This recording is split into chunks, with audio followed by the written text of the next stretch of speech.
ওই যে রমজানের পরে ঈদের অ্যাক্সিডেন্ট হয়ে গেল, পানির মধ্যে বাস পড়ে গেল, একটা বাচ্চা চিল্লায় বলে আমি কাকে আম্মু বলে ডাকবো, আবার আম্মু নাই।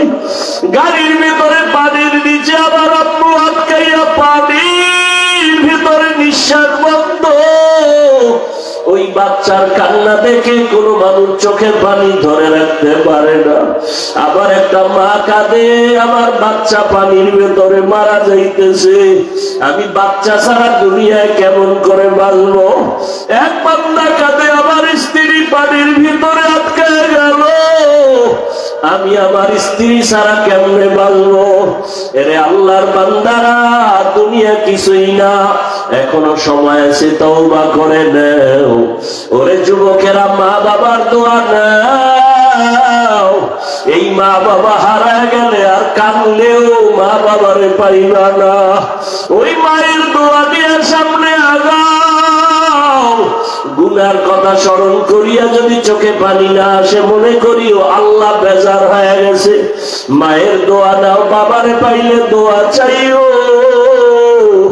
বাবায় যদি মাথায় হাত দিয়া দোয়া করে আর সে আজিমে চলিয়া যাবে। মাকে যদি বলতে পারো, মা আমার মতো গুনাহগার কেউ নাই। আজকে কত বান্দা দেখি মোনাজাতে কান্না করে, আমার চোখে পানি নাই। ও মা, তুমি একটু দোয়া করে দাও, মাথায় হাত দাও। ওই মা ডাক দিয়া বলবে, বাবা মাথায় হাত দিয়ে ডাকবে, আমার কলিজার সন্তানটাকে কবুল করে নাও। ওই মাকে হারায় না, হারায় গেলে আর মাকে পাইবা না। ওই ঈদের দিন কত সন্তানেরা ঈদের নামাজ পড়ে আনন্দ করে, এক সন্তান কবরের কিনারায় দাঁড়ায় দাঁড়ায় চোখের পানি ছেড়ে কান্না করে। ও বাবা, তুমি ঈদের আনন্দ বাদ দিয়ে কাঁদো কেন?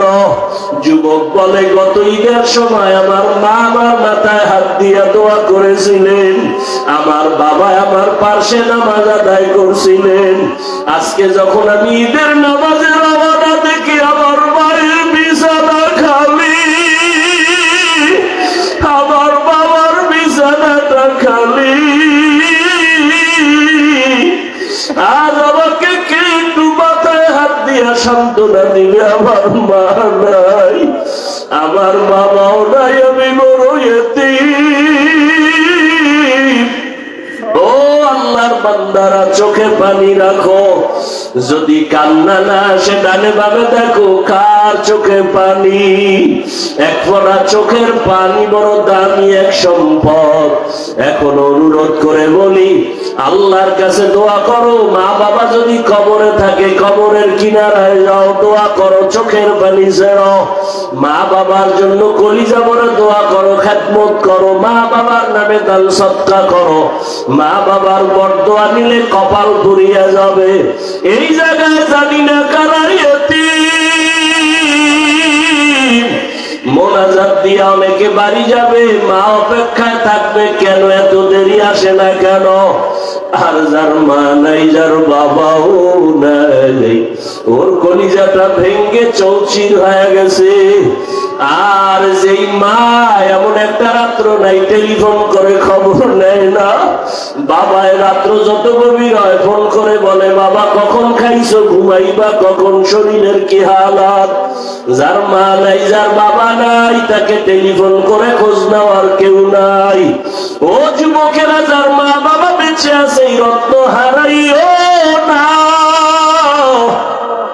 ওই মা বাবার দোয়া নিয়ে চলার চেষ্টা করো। মনে মনে আল্লাহকে বলো, আর দাড়ি কাটবা না, নামাজ ছাড়বা না, বেপরদায় চলবা না। মা বাবার দোয়া, শিক্ষকের দোয়া, উলামায়ে কেরামের দোয়া নিয়ে নবীর আদর্শে চলবা। মা বোনেরাও দোয়া করেন, আর জীবনে বেপরদায় চলবেন না, স্বামীর মাল নষ্ট করবেন না, আর বেপরদায় চলবেন না, নামাজ ছাড়বেন না। তওবা করার যদি অন্তর তৈরি হয়, মুনাফিকি না থাকে, খাঁটি তওবার নিয়তে দুটো হাত আল্লাহকে দেখায়া দেই, আয় আল্লাহ হাতগুলো কবুল করে নেন, তওবা কবুল করে নেন। তওবার উপরে মজবুত হইয়া চলার তৌফিক আমাদের দান করেন, আমিন। চোখে চায় বেগানা দেখবে মোবাইলে, যদি চোখটাকে ফিরাইতে পারেন এটা বাহাদুরি। জবান চাই মিথ্যা বলতে, যদি কন্ট্রোল করতে পারেন এটা বাহাদুরি। আল্লাহ বলেন আমি কিছুই চাই না, 24 ঘন্টা দিয়ে তোমার রাত দিন কাবার করে দিলাম। দিন রাত মিলায় কয় ঘন্টা? এই 24টা ঘন্টার ভেতরে 22 ঘন্টা সময় তোমার কাজে, তোমার ব্যক্তি কাজে দিলাম, লেখাপড়া, ব্যবসা, চাকরি। বাকি থাকে কয় ঘন্টা? কথা বলেন। মাত্র 2 ঘন্টা সময় তুমি তোমার কল্যাণে আমার পথে ব্যয় করো।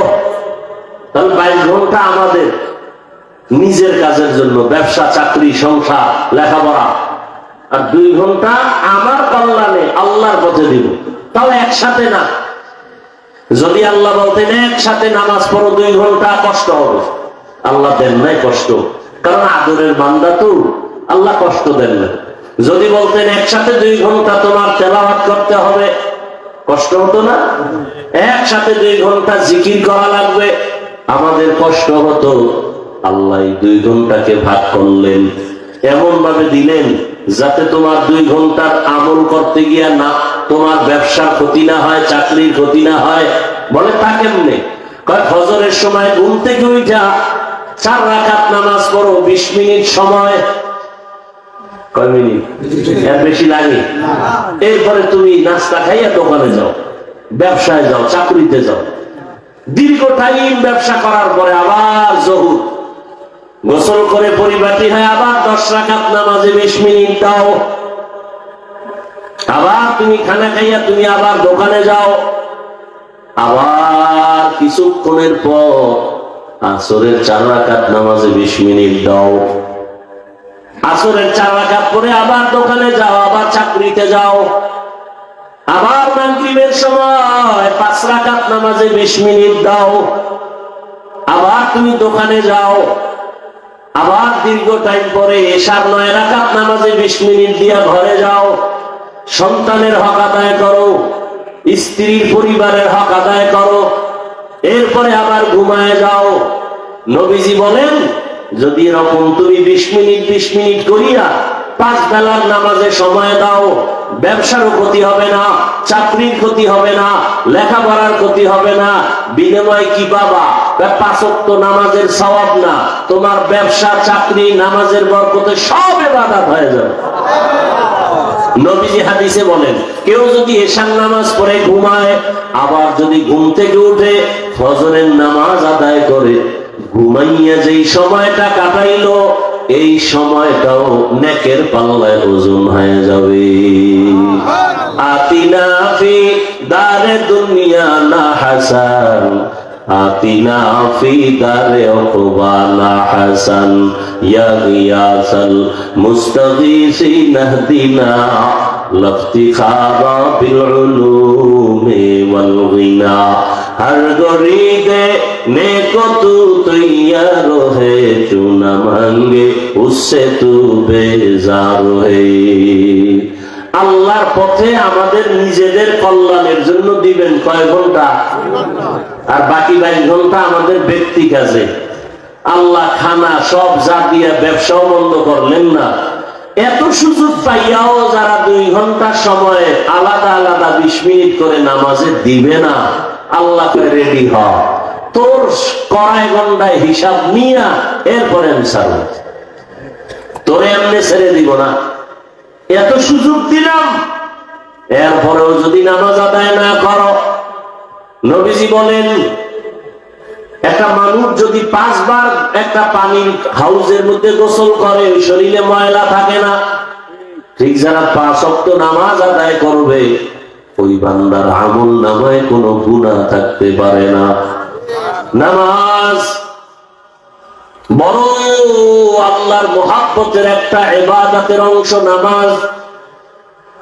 ইন্নাস সালাতা তানহা আনিল ফাহশাই ওয়াল মুনকার ওয়া লাযিকরুল্লাহি আকবার। নিশ্চিত মানুষকে নামাজ খারাপ থেকে ফিরায় রাখবে, কিন্তু আপনি আমি নামাজও পড়ি, মিথ্যা কথাও বলি, নামাজ পড়ি, সুদের টাকায় ব্যবসা করি, নামাজ আদায় করি, অন্যের হক নষ্ট করি, গীবত করি, শিকায়াত করি, আছি না নাই? তাহলে আমগো নামাজটা কেমন? গুনাহ থেকে বাঁচানোর নামাজ না তো কেমন নামাজ? আল্লাহ তাও বলছেন তোমার নামাজটা কেমন? আরাইতাল্লাযী ইউকাযযিবু বিদ্দীন ফাযালিকাল্লাযী ইয়াদউল ইয়াতীম ওয়া লা ইয়াহুদ্দু আলা তাআমিল মিসকিন। এরপরে কি?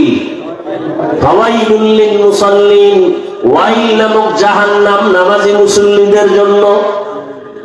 ওয়াইল মারাত্মক এক জাহান্নাম। এটা কার জন্য? নামাজি মুসল্লিদের জন্য।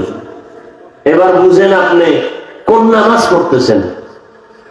নামাজে দাঁড়ায় আছেন, আল্লাহর সাথে মেরাজ হবে, নামাজে দাঁড়ায় কথা হবে আল্লাহর সাথে, কিন্তু নামাজে দাঁড়াইয়া আমার অন্তর আছে দোকানে, সংসারে, দুনিয়ার লাইলে। এই অন্তরকে সোজা করার জন্য একমাত্র পথ আল্লাহর ধ্যান ও খেয়াল অন্তরে জমানো। আর আল্লাহর ধ্যান ও খেয়াল অন্তরে জমানোর জন্য আল্লাহর প্রিয় বান্দা যারা তাদের নেক নজর লাগবে, না হয় সম্ভব হবে না। আল্লাহ তাআলা বারবার 5 ওয়াক্ত নামাজ ফরজ করিয়াই চুপ করে থাকে নাই, বরং আল্লাহ আবার ডাকার জন্য নবী পাঠালেন। এখন তো আলেম ওলামা, নামাজ আপনার ফরজ দায়িত্ব, না পড়লে আপনার কপালে শাস্তি।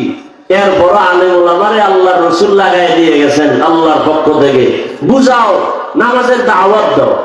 7 বছর বয়সের সন্তানটাকে নামাজের কথা বলো, 10 বছর হয়ে গেলে বেতের বাড়ি দিয়া হলেও শাসন করে নামাজ পড়াও। মুয়াজ্জিনের কয়, এই মানুষ তো ঘুমায় গেছে, এখন আর ওঠার কোনো হুঁশ নাই, মরা, তুমি আযান দাও, আসসালাতু খায়রুম মিনান নাওম। কোন সময়? ফজরে ডাকতেছে, উঠো, ঘুমের চেয়ে নামাজ ভালো, আর তুমি ঘুমাইও না, ঠিক মতো পড়িলে নামাজ জান্নাত তোমার ঠিকানা। ফজরে ডাকা হলো, তোমারে পাওয়া যায় না, তুমি হাজিরায় ফেল।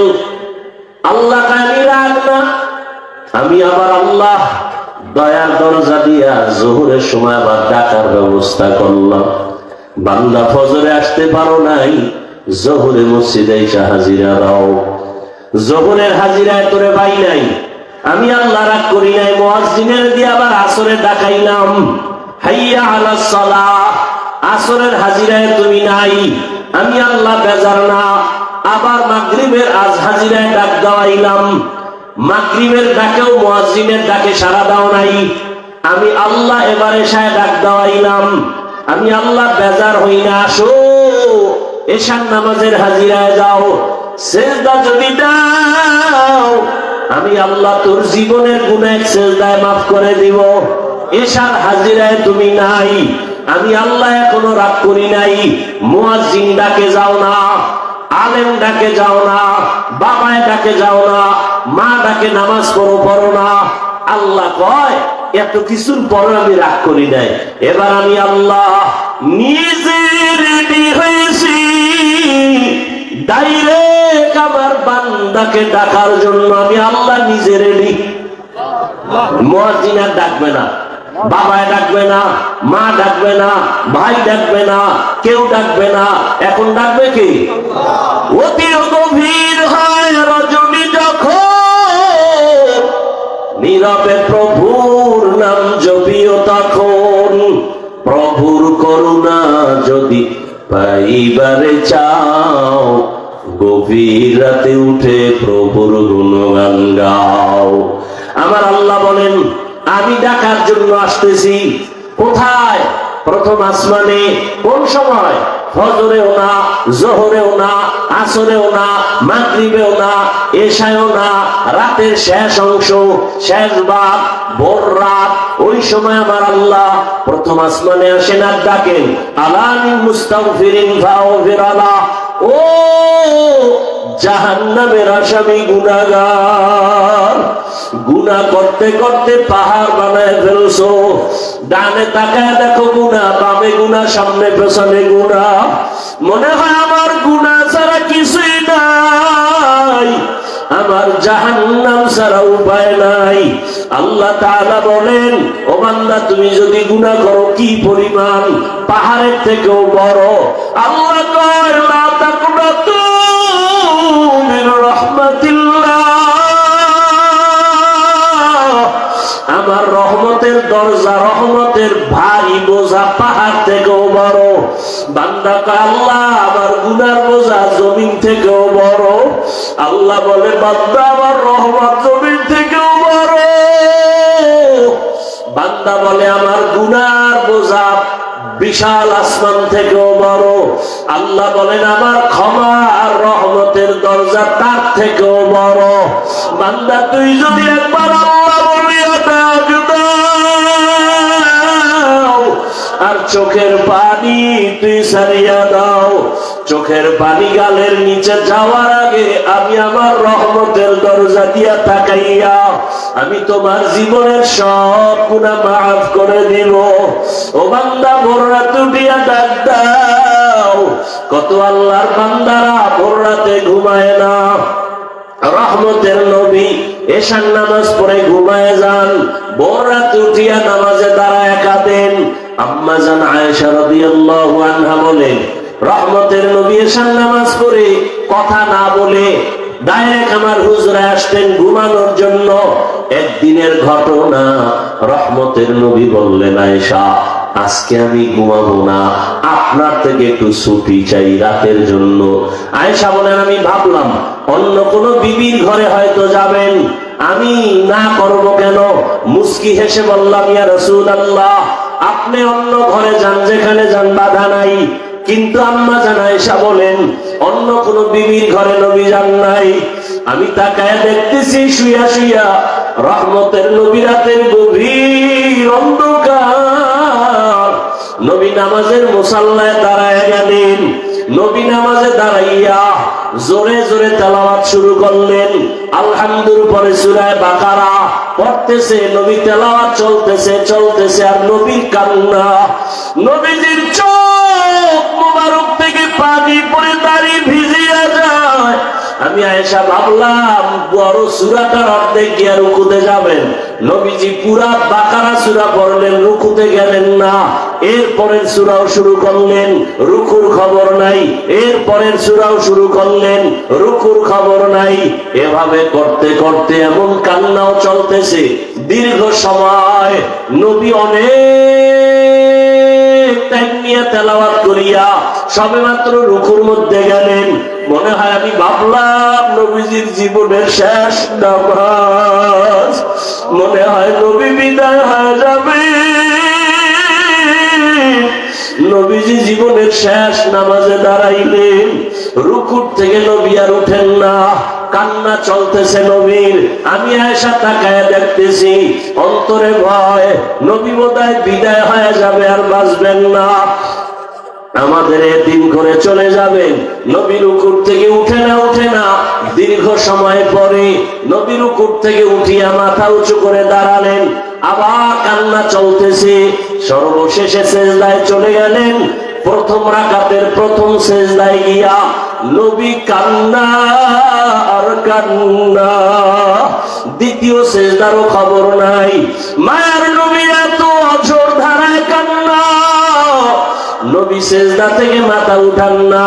মাঝে মাঝে আমি ভয় পেয়ে গেলাম, নবী বোধহয় মরণের বিছানায় গেলেন নাকি, নবী বোধহয় জীবনের শেষ সেজদায় পড়ে গেলেন। প্রথম রাকাতের প্রথম সেজদা, দ্বিতীয় সেজদা করেন নাই। এমন অবস্থায় হঠাৎ করে আমি আয়েশা শুনি বেলালের আওয়াজ। বেলাল ডাক দিয়া কয়, ইয়া রাসূলুল্লাহ উঠে ফজরের তো প্রস্তুতি নেন, ফজরের নামাজের সময় কাছাকাছি।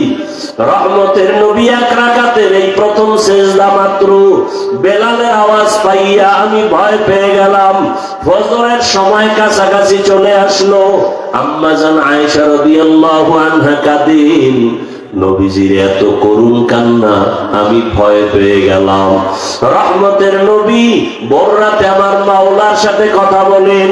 আল্লাহর প্রিয় বান্দা যারা গভীর রাতে আল্লাহর সাথে মোলাকাত করেন, নামাজে দাঁড়ান, তেলাওয়াতের মাধ্যমে নিজের কলিজা ঠান্ডা করেন, আল্লাহ পাক বলেন, বান্দা আমি তোমাকে ডাকতে আসছি, ওঠো সিজদায় পড়ে আমাকে ডাক দাও।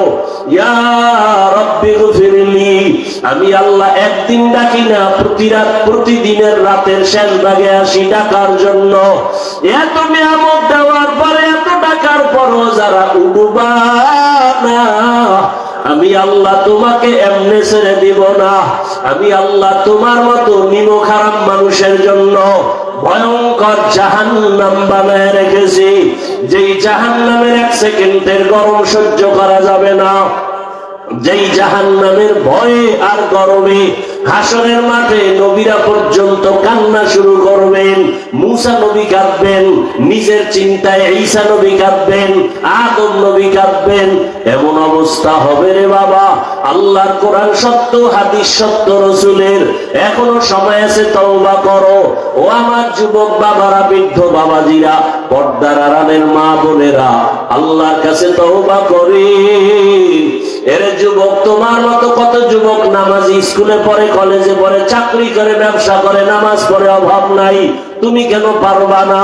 ও পর্দার আড়ালের মা বোনেরা, আপনার মতো কত মা পর্দা করে, নামাজ পড়ে, আপনারা কেন পারবেন না?